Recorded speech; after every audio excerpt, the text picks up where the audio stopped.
আপনারা জানেন যে বীরভূম জেলা তথা বোলপুর সাব ডিভিশনে বেশ কিছুদিন যাবৎ বেশ কিছু মহিলা এবং অল্প বয়সের মহিলা নিখোঁজ হয়ে যাচ্ছে। প্রশাসনে জানানোর পরও তারা সঠিক সময়ে তাদেরকে উদ্ধার করতে পারছে না। উদ্ধার যখন হচ্ছে তখন মৃতদেহ উদ্ধার হচ্ছে এবং সেই মৃতদেহটি যে অভিযোগ, সেই অভিযোগের ভিত্তিতে প্রশাসন প্রকৃত দোষীটিকে আজও খুঁজে বের করতে পারছে না।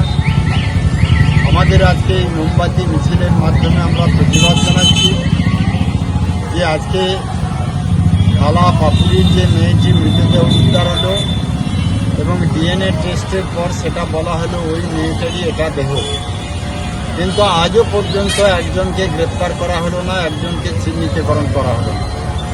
আমরা কয়েকদিন আগে দেখলাম বোলপুরের প্রাণকেন্দ্র সোনাঝুরিতে একটি মহিলার মৃতদেহ পাওয়া গেল।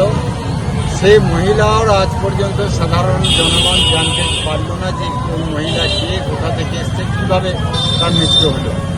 মানে প্রশাসন একটু উদাসীনভাবে কাজ করছে।